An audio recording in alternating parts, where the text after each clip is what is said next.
Welcome to Niagara Falls, Ontario. Believe it or not, I've never been to the Winter Festival of Lights. It's still bright out, so here are some things to see, sip, and savor during your stay.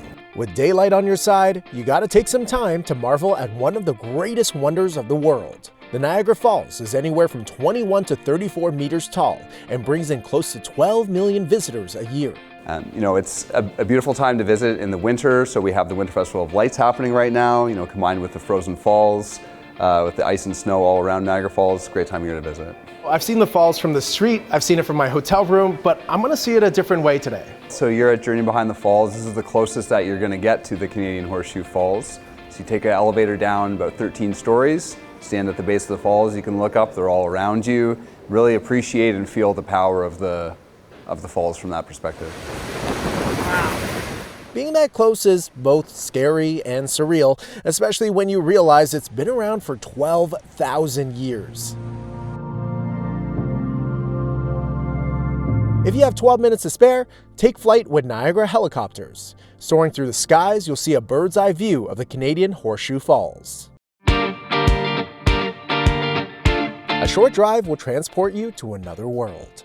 The Butterfly Conservatory is one of the largest glass-enclosed conservatories in North America, with up to 3,000 butterflies. Jesse, this place is absolutely amazing. How many butterflies are here, and how do you get this many butterflies in one place? So we have about 45 different species.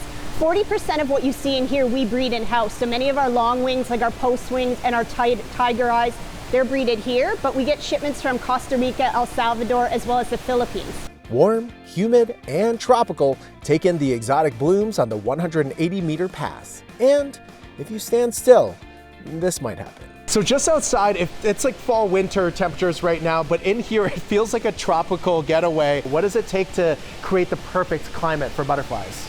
Good question. So our entire greenhouse, the conservatory as well as the back houses, are managed by what's called an Argus system.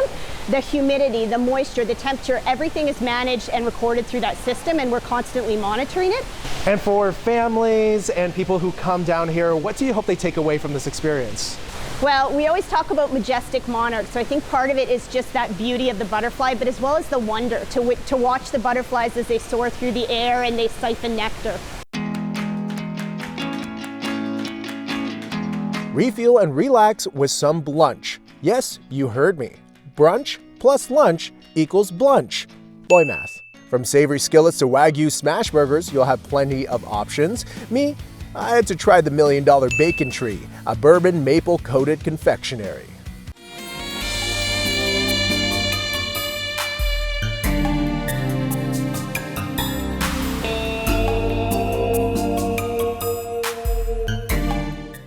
Okay, after that I needed a good snooze, so I checked in at the Sheraton Fallsview Hotel, located right by Clifton Hill. All right, taking a little bit of a break, we just checked into the Sheraton. Here's a look at the amazing washroom. Wow, look at that mirror. All right, so this view is absolutely gorgeous. I can see the Niagara Falls through my window. How gorgeous is that? Before we head back out again, I'm gonna take a little bit of a rest. Oh yeah, that's some good sitting. A few moments later. With the sun setting, a quick 20-minute drive north takes you to Rife Estate, one of over 100 wineries that makes Niagara-on-the-Lake the largest wine region in Canada. Oh yeah, by far. I mean, we make wine since over 350 years in Europe and now here in Canada. I'm actually the 13th generation of winemakers in my family and the second one here in Canada. What makes ice wine different from regular wines? Well, ice wine is a very specialty product. Actually was produced first in the world in 1794, back in Germany. And here in Canada, we have just the perfect climatic conditions to do it. Wine is alive. Most people think, wine is made like a pop. It is, but no, wine is a live, living being. By nightfall, the falls become something else entirely, illuminated by the Winter Festival of Lights. It's Canada's largest free outdoor light festival with over 3 million lights and 75 displays. The self-guided tour also includes a hot chocolate trail leading you to 17 local businesses that have 23 unique chocolate concoctions for you to sip and savor while taking in the sparkle of Niagara. Born and raised in Ontario, I've only been to Niagara a handful of times, but this trip and the people I met is a reminder that a local escape is not that far away, and that Ontario is always there for you to discover.